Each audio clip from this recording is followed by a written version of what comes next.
Ito yung 4 na negosyo na magandang simulan ngayong 2026. Nagbabala ka bang magnegosyo ngayong bagong taon? Yan ba ang goal mo ngayon? Ang magnegosyo. Saktong-sakto ang bidyong to para sa'yo. Kasi sasabihin ko sa'yo, ang 4 na pinakamaganda na negosyo na kailangan mong simulan. So by the way, kung hindi mo pa ako kilala, ako nga po pala uli si Darcel Robles. Isa po akong negosyante na may 5 taon na pong karanasan sa mundo ng pagnenegosyo. Ito yung 4 na negosyo na magandang simulan ngayong 2026. Bago natin umpisahan, bago ko sabihin sa inyo ang 4 na negosyo, may kwento muna ako sa'yo.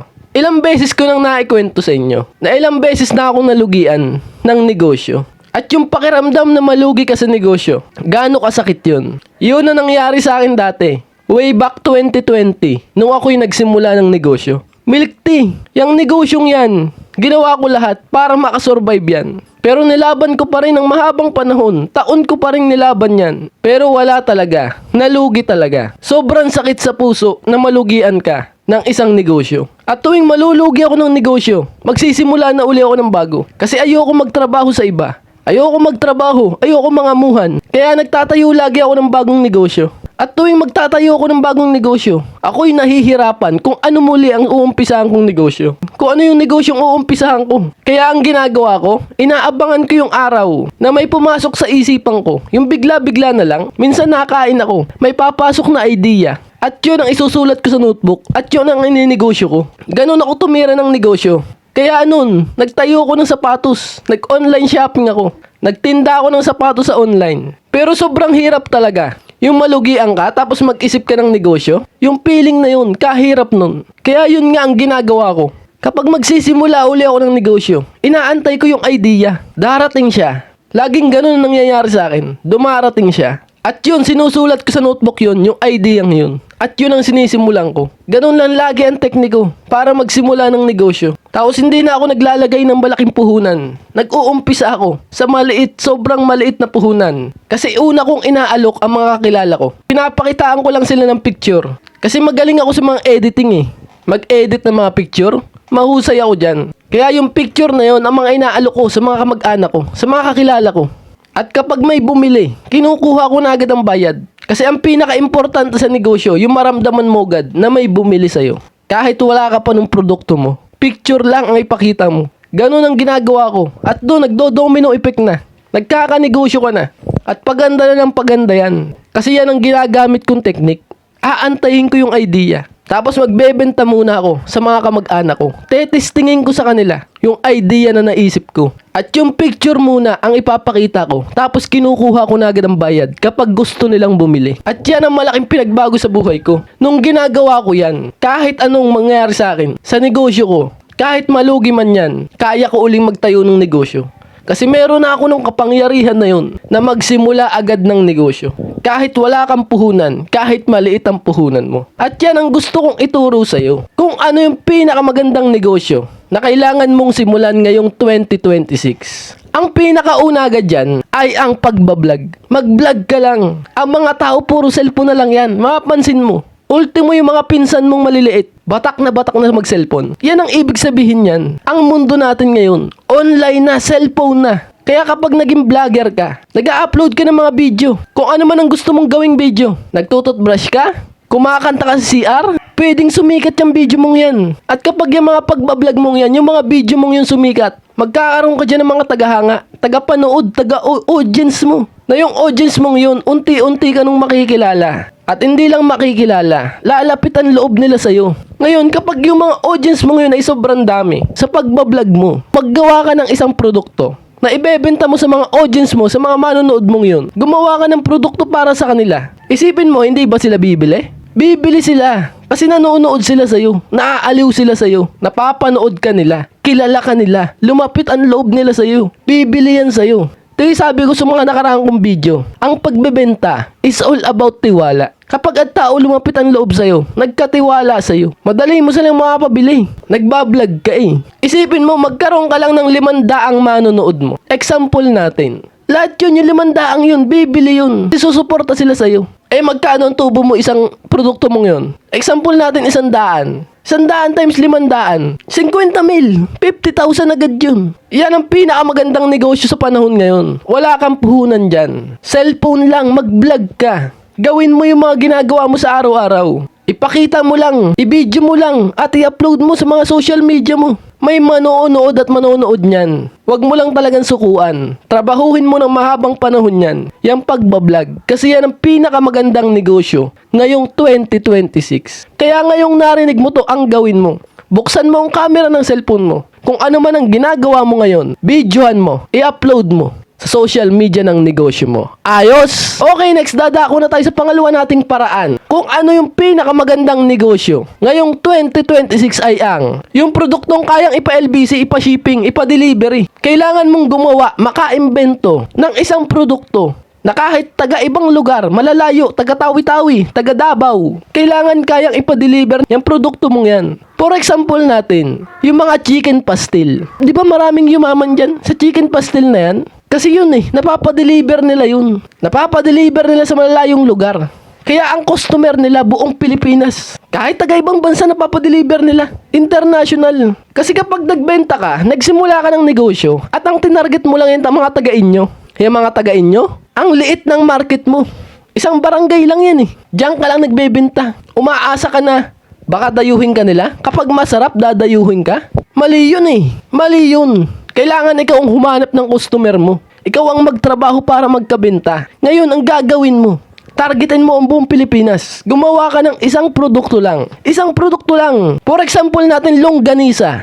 Magaling ka gumawa niyan. Masarap ka gumawa niyan. Henerasyon ang recipe niyan. Minana pa sa lola mo. Lola at lola mo. Ngayon, yan ang ibenta mo. Isipin mo lahat ng paraan. Paano yung longganisa mo tatagal ng isang buwan na hindi napapanis? Kahit ipa-deliver sa ibang bansa. Sa dulo ng Pilipinas, kahit ipa-deliver, kayang-kayang ipa-LBC. Sa pamamagitan yan, masasapul mo ang nationwide market. Buong Pilipinas ang target mo, at hindi lang buong Pilipinas, kaya mong ipa-shipping, ipa-deliver kahit sa ibang bansa. Na-imagine mo ba yon kung gaano kadami ang customer mo? Kaya sinabi ko sa iyo kanina, ng pagbablog. Pinakauna pagbablog. Kasi ibablog mo yan Kapag sumikat yan longganisa mong yan, maraming o-order sa iyo sa iba't ibang lugar sa Pilipinas. At yun, dapat yung longganisa mong yan. Kaya mong ipa-deliver gamit ang LBC. Sa pamamaraan na yan, magkakaroon ka ng bulto-bultong order. Sobrang laki ng kita. Kaya yan ang pinakamagandang negosyo na kailangan mong simulan ngayong 2026. Ayos! Okay, next dadako na tayo sa pangatlo nating negosyo na magandang simulan ngayong 2026 ay ang kahit ano, basta magaling ka dun. Kahit anong negosyo, basta magaling ka sa bagay na yun. Yung sinasabi ng iba na kailangan mo pa mag-seminar, mali yun. Sobrang mali yun. Hindi mo kailangan mag-seminar. Hindi nagkulang ang Diyos sa atin. Meron ka dyan sa sarili mo na sobrang galing mo dun. For example natin, ang galing mo gumawa ng mga sombrero. Yung tagpi-tagping kawayan, kaya mong gumawa ng ganun. At sobrang galing mo dun. Simula pagkabata, magaling ka na dun. Yan yung binigay sa'yo ng Diyos na magaling ka dyan. At kapag nakita ng mga tao, binlog mo yan. Kapag binlog mo yan, yung sinabi ko sa'yo number 1, mag-vlog ka. Makikita yan ng maraming tao. At maraming tao magpapagawa sa'yo. Kasi sobrang galing mo dyan at willing silang magbayad sa'yo ng malaking presyo. Kasi ibang klase ka gumawa dyan. Hindi ka kayang gayahin ng kapitbahay mo. Mapapansin mo yung mga negosyong nalulugi. Mga fishbulan. Maingit lang ang kapitbahay mo dyan. May fishbulan na kinabukasan yan. Eh pag yung natural talent mo, na pinagkaloob sa'yo ng Diyos, pag yan ang ginamit mo, hindi ka basta-basta magagaya dyan. Mahirap yung barrier to entry. Mahirap kang gayahin. At yan yung mga negosyo nagtatagumpay. Yung mga negosyong mahirap gayahin. Kaya ang pinakamagandang negosyo sa panahon ngayon, ngayong 2026, yung bagay na magaling ka, panindigan mo, i-focus mo, meron ka na yan, magaling ka na dyan. At yan ang kailangan i-negosyo mo. Tandaan mo palagi yan. Pinakamagandang negosyo ngayong taon, kahit ano, basta magaling ka dun. Sigurado ako magtatagumpay ka dyan. Ayos? Okay, next dadako na tayo sa pinakahuli nating negosyo na magandang simulan ngayong 2026 ay ang negosyong ukay-ukay. Tama ang narinig mo. Para sa akin, yan ang magandang negosyo ngayon. Alam mo kung bakit? Kasi tambay ako sa platform na yan. Nakikita ko yung mga nagtitinda niyan. Nagagamit nila yung kapangyarihan ng platform na yan. Na mag-live ka dyan. Live selling ka dyan. Yan ang gawin mo. Yung word na yan. Yung platform na yan ang gamitin mo. Palagi kang mag-live dyan. Live selling.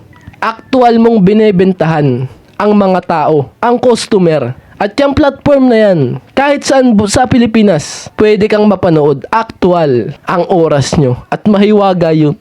Basta gawin mo lahat para mabentahan sila. Gamit yung live selling na yan. Ayos! So ang tanong, bakit ko sinasabi sa inyo to? Bakit ko tinuro sa inyo tong 4 na negosyo? Ginagawa ko to kasi naniniwala ako. Maraming taong gustong magnegosyo. Kaso nahihirapan sila na pumili ng negosyo. Yan ang pinaniniwalaan ko. Maraming tao gustong magnegosyo. Pero nalilito. Yan ang pinaniniwalaan ko. Kasi ang kalaban natin dito, yung tumanda ka na lang, na nangangamuhan ka sa iba. Pinapasahod ka lang ng minimum. Luging-lugi ka dyan. Babiyahe ka sobrang aga. Tatrabaho ka ng 8 oras, 9 na oras. Para yung kumpanya lang yumayaman. Tapos kung tanggalin ka ng mga yan, basta-basta na lang. Yan ang matindi nating kalaban. Mangamuhan ka sa iba. Alipinin ka ng mga yan. Kaya kung naniniwala ka sa akin, kung sumasang-ayon ka sa akin, inaanyayahan kita, magsimula ka na ng negosyo mo. Binigay ko na sa iyo ang 4 na paraan. 4 na pinakamagandang negosyo na kailangan mong simulan. Inaanyayahan kita. Palagi din tayo mag-usap. Pindutin mo yan, subscribe na yan para lagi tayo makapag-usap, makapagkwentuhan tungkol sa pagninegosyo. Kakampi mo ko, kasama mo ko. Pindutin mo yung subscribe na yan. Mga kanegosyo ko, galingan nyo palagi para sa buhay nyo to. Para sa pangarap nyo to. Sobrang ganda ng usapan natin ngayon. Wala akong ibang sasabihin sa inyo, kundi baunin nyo ang nalaman nyo sa usapan natin to. Palagi ka rin magdasal kasi sobrang matagal talaga ang pag-asenso sa negosyo. Pero kung maniniwala ka sa sarili mo, kung gagawa ka ng bago para mabago ang buhay mo, pangako ko sa'yo, worth it lahat yan. Salamat po sa ating magandang usapang ito. Alam ko marami kang natutunan dito. Pindutin mo yan, subscribe na yan. Isang hiling ko lang sa'yo. Usap lagi tayo. Kwentuhan lagi tayo tungkol sa negosyo. Pindutin mo yan, subscribe na yan. At nga pala, sa mga gusto pong magpaturo sa akin, magpaturo sa akin kung paano magbenta. Walang mintis na pagbebenta. Sa tindahan mong yan, kapag may pumunta diyang customer mo, na naengganyo sa tindahan mo, hindi pwedeng hindi yan mabentahan. At yan ang ituturo ko sa'yo. Kung paano hindi magmintis sa pagbebenta. Papadamihin natin ang benta ng negosyo mo. Gamit ang mga system na pinagdaanan ko ng mahabang panahon. Ibubunyag ko yan sa'yo. Sa isang buong buwan lang, tuturuan kita. Papadamihin natin ang benta ng negosyo mo. Sa mga gusto pong magpaturo sa akin, mag-comment ka dyan sa baba na magpapaturo ka. At nga po pala, sa mga gusto pong umorder ng ating libro, ito po yung librong yan. Basahin nyo ang libro kong to. Sinulat ko to para sa inyo, mga kapwa negosyante ko. Sa mga gusto pong umorder ng ating libro, text nyo lang po ako sa number na yan. Or comment po kayo sa baba na mag-co-order kayo ng ating libro. Makapangyarihang libro tungkol sa negosyo. At yun lang po muna. Maraming salamat po sa ating magandang usapan ngayong gabing ito. Ako'y magpapaalam na po muna. Kita-kita po tayo susunod. Ako po muli, si Darcel Robles, na mag-iiwan po sa inyo po ng katagang, ang tamad, wag na wag mong papakainin. Ciao, bye!